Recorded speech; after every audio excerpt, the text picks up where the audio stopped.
In 2010, astronomers pointed a telescope toward a galaxy cluster 7 billion light-years away, and they found something that should not exist. A black hole so massive it breaks the equations built to explain it.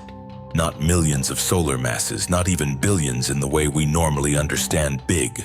Somewhere between 10 billion and 100 billion suns, compressed into a single point with no surface, no edge, no bottom.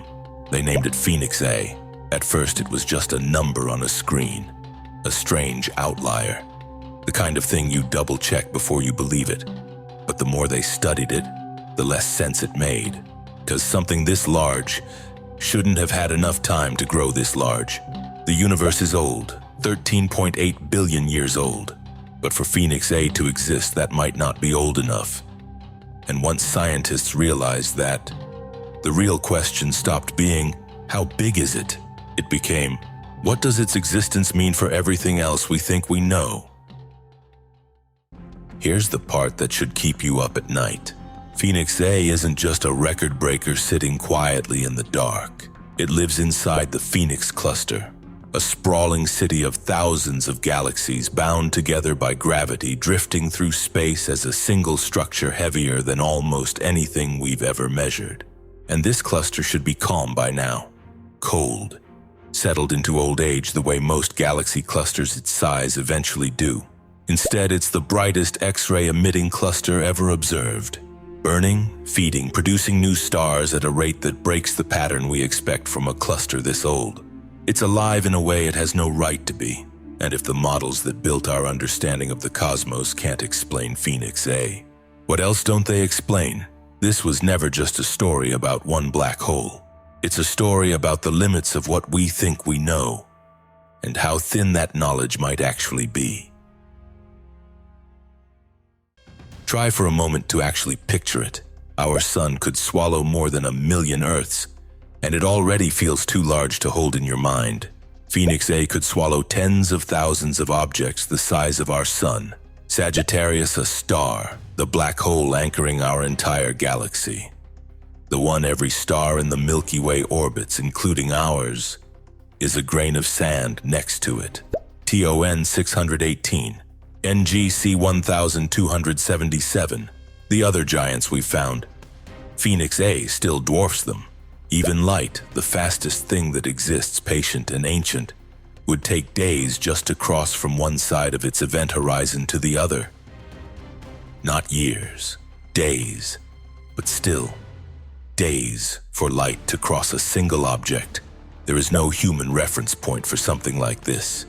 We didn't evolve to comprehend it. We only evolved enough, barely enough, to detect its shadow from across the universe. And we only know it's there because of the X-rays bleeding off the gas spiraling toward it. A glow visible across 7 billion years of empty space, arriving in observatories that didn't exist until a few decades ago. We are reading a signal that began its journey before our solar system had a name. And here is where it gets worse. Black holes are supposed to grow slowly. They feed on surrounding gas gradually, particle by particle, limited by something physicists call the Eddington limit, a kind of cosmic speed limit on how fast matter can fall in before radiation pressure pushes back and slows it down. At that pace, building something the mass of Phoenix A should take far longer than the universe has existed. So we're left with two uncomfortable options. Either the universe is somehow older or different than we've calculated, or Phoenix A broke the rules before the rules had even finished being written. Scientists have a name for this. They call it the early growth problem. And right now, nobody has solved it. Every explanation we have is at best a working theory wearing the appearance of a fact. One theory says Phoenix A never started small at all. Instead of a massive star living, dying, and collapsing into a black hole the way textbooks describe, picture something stranger. A cloud of primordial gas, larger than entire star systems, collapsing directly in on itself, skipping the star phase completely. A black hole born as a black hole, a seed already monstrous at the moment of its birth. It sounds almost too convenient, Almost like scientists invented a loophole because the original rulebook failed to explain what they were seeing. And that's exactly the criticism some researchers raise. The simulations support it. The early universe may have had the right conditions for it, but may have is not the same as did. Astronomers have spent years hunting for exactly this kind of object in the early universe. A black hole too massive, too soon, with no visible history of slow growth behind it. A handful of candidates have emerged in deep field surveys, distant smudges of light that shouldn't be that bright, that early if they grew the normal way. None of them are confirmed beyond doubt. All of them are suggestive. And until we find direct evidence of one of these primordial seeds, in real data, not just in models, the theory remains exactly what it sounds like, an educated guess standing in for an answer we don't actually have yet. Black holes are supposed to regulate themselves. As they feed, they release enormous jets of radiation and energy that push outward, heating the surrounding gas, cooling its collapse, slowing their own future growth. It's a kind of built-in brake pedal. Scientists call it AGN feedback. It's the reason most galaxy clusters eventually stop growing their central black holes after a certain point. The system polices itself. The Phoenix cluster doesn't follow that pattern.